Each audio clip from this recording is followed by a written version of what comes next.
आज का पहला पाठ इब्रानियों के नाम संत पौलुस का पत्र, अध्याय 1 पद संख्या 1 से 6। ईश्वर हमसे पुत्र द्वारा बोला है। प्राचीन काल से ईश्वर बारंबार और विविध रूपों में हमारे पुरखों से नबियों द्वारा बोला था। अब अंत में वह हमसे पुत्र द्वारा बोला है। उसने उस पुत्र के द्वारा समस्त विश्व की सृष्टि की और उसी को सब कुछ का उत्तराधिकारी नियुक्त किया है। वह पुत्र अपने पिता की महिमा का प्रतिबिंब और उसके तत्व का पूरा प्रतिरूप है। वह पुत्र अपने शक्तिशाली शब्द द्वारा समस्त सृष्टि की रक्षा करता है। उसने हमारे पापों का प्रायश्चित किया और अब वह सर्वशक्तिमान ईश्वर के दाहिने विराजमान है।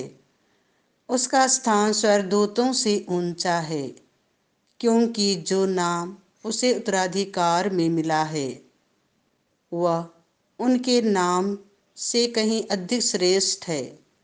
क्या ईश्वर ने कभी किसी स्वर्गदूत से यह कहा, तुम मेरे पुत्र हो, आज मैंने तुम्हें उत्पन्न किया है और मैं उसके लिए पिता बन जाऊंगा और वह मेरा पुत्र होगा। फिर वह अपने पहलौठे को संसार के सामने प्रस्तुत करते हुए कहता है, ईश्वर के सभी स्वर्गदूत उसकी आराधना करें। यह प्रभु की वाणी है। संत मार्कुस के अनुसार पवित्र सुसमाचार, अध्याय 1 पद संख्या 14 से 20। पश्चाताप करो और सुसमाचार में विश्वास करो।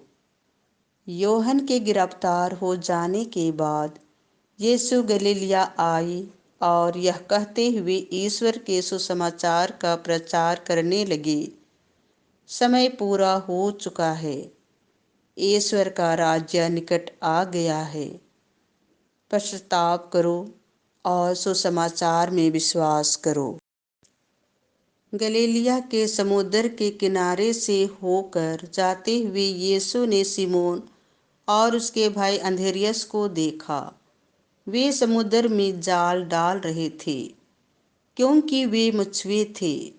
यीशु ने उनसे कहा, मेरे पीछे चले आओ, मैं तुम्हें मनुष्यों की मछुए बनाऊंगा। और वे तुरंत अपने जाल छोड़कर उनके पीछे हो लिए।